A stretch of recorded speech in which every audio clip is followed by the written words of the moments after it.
everybody. Scott Costa, publisher of TED Magazine. Got another video podcast for you. We're going kind of rogue here because for the first time, I'm going to have multiple guests on the Distributed with TED Magazine video podcast. I have no idea how this is going to work, but I think it's going to be great. I think it's going to be interesting and you're going to like it. I have the NAED Member Engagement Team joining us. They usually sit right next to where my desk is, which is great. And now there's a pandemic and they're all working from home. And talk about a tough job. They're working for you to make sure you're doing okay, to make sure you have what you need as distributors and members of NAED, and they're doing it from a distance. Usually see them at our conferences and at our meetings, and they're having small group meetings, with our individual distributor members, and now they're doing it remotely, and we're going to talk about what they've learned and some of the things that they've done. A great group of people, and I'm excited to be able to talk to them again because, again, they're a distance away from me. Also want to let you know about our sponsor for this podcast, which is Chris Tech Wire. Chris Tech Wire is a premium wire manufacturer servicing the utilities, industrial, renewables, specialty, and irrigation markets. Chris Tech Wire offers short lead times and top-tier customer service. Chris Tech Wire delivers rapid quote turnaround and industry-leading short lead times to get their distributor partners the products they need when they need them. If you want to check them out, go to christechwire.com. That's KRISTECHWIRE.com to check them out online. And now enjoy our conversation with the NAED Member Engagement Team. It is the video Distributed with TED Magazine podcast with Meet the Member Engagement Team. So thanks you guys all for being a part of the video podcast. We don't do a lot of these, but I really wanted to get a chance to see you guys just so everybody at home knows, my desk is right next to where their desks are. And I often refer to, when I have to walk past them, I refer to them as the crazy row because there's always a lot of noise and a lot of stuff going on. So it's great to have all of you here. We have Colin Dowd wave at everybody, that'd be great. We have Jennifer McKinney, give us a quick wave. Christina Johnson, give us a quick wave. Yes. This is NAED's Member Engagement Team, which was formed, somebody tell me, how long ago? Not, A year and a half, 2 years ago. Yeah, maybe 2 years ago it was formed, and the idea was that we were going to try and, be more connected with our members, obviously, and be able to contact folks. And I'm gonna start with poor Colin, because Colin started working at NAED about 8 months ago, and then about 2 months into his tenure, we sat at the South Central Regional Conference in Austin, and we talked, because I wanted to get to know you. We talked forever about sports and college and just crazy life and whatever. And then the pandemic hit, and then we never saw each other anymore. So tell me, Colin, kind of, again, you had the difficult task of having to meet folks for the first time, and again, sort of maintain relationships with them. So I'll start with you. Kind of, what have you been doing? How you been able to keep in touch with people? What are you hearing? What's been happening with you? Great question. And honestly, just kind of in today's technology-focused world, it's been a lot easier, I think, to kind of stay connected with a lot of people. Obviously, having these Zoom meetings and everything like that with both internal and external with some of our awesome members. Just being able to hop on a Zoom meeting and just have a quick, brief, kind of face-to-face meeting. It's almost nicer to a degree because I'm able to actually see people face-to-face, whereas before, a lot of times it was just kind of quick emails back and forth, phone calls, whatever it might be. But now we're able to kind of see each other, have a quick, like I said, face-to-face conversation and kind of just go from there. So it's been a change, but I think it's almost been a change for the better to some degrees. It's been an interesting way to meet folks. I'll follow up on that in a second. Jennifer, some of the stuff you've been doing, give us an idea of kind of what your daily routine is, what your weekly routine is, how you're trying to get people through the process of staying in touch with us, because we want to stay in touch with them and help them out. Yeah, I agree with Colin. I didn't want it to be all about just emails, even with, talking on the phone or trying to keep, background noise to a minimum. Sometimes, it's easier just to shoot an email, but it's been nice to be able to see your members face to face and, kind of in a way on more of an intimate level, being able to actually talk about family and what's going on and more personal things. I've really connected more with a lot of the people that I would just normally talk to on the phone or see for maybe 30 minutes at a conference. So we've really become more connected with people over the past 6 months than I probably have ever before, because of the pandemic and the way it's changed the way we communicate. Right. And Christina, on a personal level, you loved to travel. It was what it was all about. I mean, if you ever got on a plane with Christina, it was like her best day. But I'll say this too, when you go to an NAED regional conference or even the national, Christina was always the person kind of in the middle of a room, a lobby or something, and there'd be 4 or 5 people around you, and you had a chance to kind of talk to them in person, and you were great at that. And it was great to watch from a distance. I don't know if many people ever recognize that. I certainly did. I saw you doing it. So how tough has this been? Now you're talking to people on Zoom calls. Now you're not doing in-person stuff. How are you holding up? Are you okay? Really, really good. I have to echo what Jennifer and Colin said. Like, I do feel like you have more quality time with the members. You're having more casual conversations about important things. And like Jennifer and Colin stated, typically it was an email or a quick call or a booth appointment that lasts, 15 minutes or an encounter, at a reception for a little bit. But everybody's more relaxed. Like Jennifer said, you're getting to know your members better on not just a business level, but that personal level. And I think it's been a good thing in that respect. I do feel like, I'm spending more time talking to members than I ever did before, just because how convenient Zoom is. Right, and that's that's what they pay membership dues for. So that's great that you guys are doing this. Jennifer, what kind of stuff are you? I would assume it kind of went in waves. When this started, it was somebody get me some information about what I need to do next, and then it becomes, okay, how do I settle into this new normal, for lack of a better term? And now it's kind of that, how do I get people back into the office? I mean, what kind of waves of questions are you getting? What kind of waves of questions did you get at the beginning, and kind of how has that evolved for you? Yeah, first, it was a lot of, we need some resources to find out, with COVID-19, what everybody else in the industry is doing. Are people still in the office? Are they working from home? Are they putting up sneeze guards all around their counter? Are they, doing curbside only? And a lot of the stuff that's evolved that I think our members had been talking about wanting to do for a while are things that are going to stick going forward. I know a lot of the members I've talked to have said curbside is here to stay. Our members love it. They, not that they don't miss coming into the counter, but if it's something that's going to be easy for them and give them, quicker access to be in and out, they really enjoy that during these times. And they like that, they're there for the customer and they make them feel safer. Yeah, that's great. And Colin, what about, again, it's a competitive industry. I'm not trying to say that it's not competitive, but everybody seems to want to help each other out too. And I'm hearing tons of stories of people who are sharing their best practices or sharing some of the things that they've done to kind of help out. What kind of things are you hearing in terms of, hey, you can tell other people that we're doing this because it worked for us? I mean, are you getting those kinds of stories?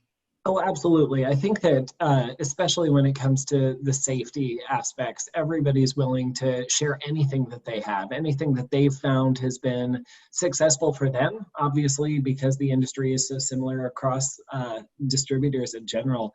Everybody's extremely willing to share kind of what they're doing, be it kind of those best practices with physical security and safety and everything like that. But then also some of the training aspects and how things have shifted a little bit, obviously going to more of a virtual format during a lot of this time as well. I think that more people are really wanting to see just the industry in general grow, and everybody has been extremely forthcoming with a lot of that information. I bet. So Christina, how often are you talking to folks then? I mean, pick one random distributor. Are you talking to them once every 2 weeks, once a week? Probably like once a month. Different topics, different things that come up. I've heard a lot of really good things that have come out of this, though. I've had one member say that the pandemic has shown them that the impossible was actually possible, because the way they were able to pivot so quickly and stay efficient, if not more efficient. So there's just a lot of good conversations, and we're reaching out to members constantly. It may be weekly, maybe with different people at different companies. But we're constantly reaching out to them to get some feedback from them, and then also share with them what we've learned. I think the members really appreciate that. Mm-hmm.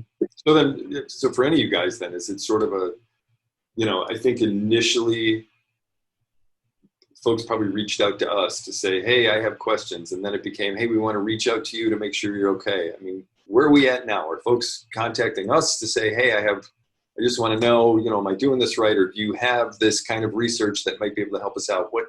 What kind of things are folks reaching out to you guys that they want to, get some information on? Any of you, all of you answer, talk. We're all good. Yeah. I can say I think I've found a good balance between, they're on a path where they know things have stabilized a little bit. They can kind of foresee what's going to happen in the future now based on what's happened in the past. So, there are obviously obstacles that are lying ahead, but I think we've kind of also gotten back to a little bit of normalcy where they want to know, okay, connected business, these new assessments that you have, how is this going to help me, transform all of, my digital strategies, and, what can I do to make sure our company's ready? Since obviously we've seen, a pandemic can, occur almost out of nowhere. What can I do to make sure we're prepared going forward? So I think we've kind of struck a new balance between making sure we can still offer resources to them, but also still be able to understand what's going on inside their branches and what they're doing to still kind of monitor the situation, on a day-to-day, weekly basis. Go ahead, Colin. What else? I was going to say, I think kind of from my perspective, obviously when it started, it was very much of, hey, we're going to do everything we can to keep our employees safe, and that's our main focus. Shortly after that, it kind of transformed a little bit to, okay, we're all stuck at home. What can we do while we're home? And I think during that time, there was a renewed focus again on kind of revamping training programs. A lot of my members went through and either totally changed it or did a lot of tweaking here and there to make it more distance friendly. But then I think now we're kind of getting to the point where, to, I guess, kind of quote the phrase, the new normal is starting to kind of emerge, and we're starting to understand a little bit more of what that actually is. I think we're starting to get more of a technology-based questions, like how can I actually go about doing this with the NAED platform? How can I go about fixing this on our LMS, whatever it might be? And then also, what are some of the additional programs, like Jennifer said as well, with kind of market data, and how can we use our new platform and what we've already established during the worst of the pandemic, and how can we apply that to move forward and kind of grow from this point as well? So it's kind of been interesting to really watch that growth from the beginning, however many months ago, to where we are now, where it's, like I said, kind of that new normal is really starting to emerge. Sure. Christina, same thing? You're hearing a lot of technology related? Absolutely. I hear a lot of people talking about investing more in technology, that this was actually the catalyst for do it now versus later. I've seen training get paused. I've seen training maintained throughout the whole pandemic. And I'm seeing a lot of members now, looking forward to 2021 and starting to do those strategic plans of what that's going to look like in terms of training and technology as well.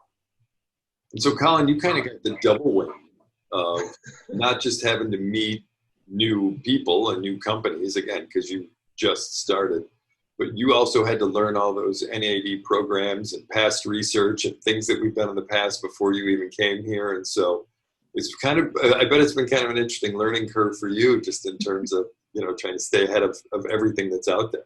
It has been, but thankfully, the members, for the most part, they're the relationships and the kind of conversations that we have really drive what they're really looking for. So at the end of the day, when they tell me what they're trying to accomplish there, we have a program that's going to help. And sometimes I might have to pull up a cheat sheet or talk to one of these ladies here on something that they might recommend. But there's always going to be something that thankfully we have that we're able to kind of help solve some of those problems that they're experiencing. Jennifer, are you feeling a little bit of, again, we've talked about new normal and kind of a comfort level. I mean, do you feel like some of the people that you have, that you're getting to talk to, and you have the opportunity to talk to them, are they starting to kind of feel sort of an emergence of comfort, sort of a, hey, thanks for helping me out with that, and now I seem to have a path? I mean, are we starting to kind of getting a little bit more comfortable in our own skins, for lack of a better term? Yeah, I was just talking to somebody before this, exactly about that. They not only do they feel kind of more comfortable with the way things are going with their company, and everybody kind of sinking into, okay, well, we're going to work virtual for as long as we can, and we're going to have people at the counter as long as they can be. But they also feel comfortable kind of in their, strategic growth and what they're going to do going forward as well. So I've noticed that across the board. I've also noticed, spoke with a couple of other people this morning, and they gave some interesting, feedback on the leadership development program, on the peer connections that they're making with other distributors across the country, and how valuable that's been to them to see if, they're following the same guidelines, if they're on, on the right mark and they're doing the right things, or are there other things that they could be doing within their company that they never thought about before. So there's some really great relationships coming out of a program like that we've seen have become quite beneficial too. Christina, you too, are you getting leadership development kind of questions, education? It seems like, there's been some retirements, and the last thing people want is, decades of experience walking out the door, especially in a period when we need leadership, obviously, and things that are happening. Are you hearing leadership development questions? Are you hearing training questions? What kind of stuff? I am. It's picking up a lot more. And like I said, throughout the pandemic, some companies were able to maintain that. Like Colin said, people were already at home. What can we do to keep them busy? But yeah, they're starting to look at that. And not just training, but also like they were saying, the market data program. I'm getting more and more interest in that. We're rolling out the state level for a few states. And I think that it's a really good time that people are actually starting to look at that as well. Yeah. We're really focused on the data. It's been interesting where it's become as somebody explained it to me, it's not what I know, it's what I don't know that I don't know. Right. It's like, oh yeah, now that, if you're going to send me information about leadership development, it's like, oh, I didn't know that you have. Now that I know that, I probably do need to prepare for the future. Or market data, again, a great, you think you have all the knowledge, but the market data program really kind of provides more of that for you. So, how can folks get in touch with us? So here's what we've done at TED, certainly over the last few months, but we've done this for years since I came there, and that is, not a lot of people go into the office every day and say, hey, I wonder what TED Magazine is doing today. Or they're working from home saying, hey, I wonder what TED Magazine is doing. So part of what we have to do is kind of break down that wall, kind of grab them by the collar a little bit, shake them up like, hey, there's big news going on, or there's an event you need to know about, whatever. So how are you guys, doing that so that there's sort of a new mindset of, I have a problem, NAED can help me. They have a member engagement team. Are you finding that barrier is kind of starting to fall a little bit? And it's like, yeah, we are here for you. This is what we do. I mean, tell me some of the things where people are like now becoming a little bit more reliant on us because they know that we have the tools that are going to help them out. Are you guys seeing that? Mm-hmm. Yeah, I would say at first it was those COVID-19 resources, the information that we were putting out, Aaron was putting out at the beginning was really helpful in determining, what people needed to do like in the immediate future, which has been important. And then now just, finding other ways to really utilize everything that we offer, because we do offer so much. So there's kind of something for everybody, even from the training front, like we always say, we have something for, those that are very, very new to those that, are at the, the executive level that maybe need that leadership development program.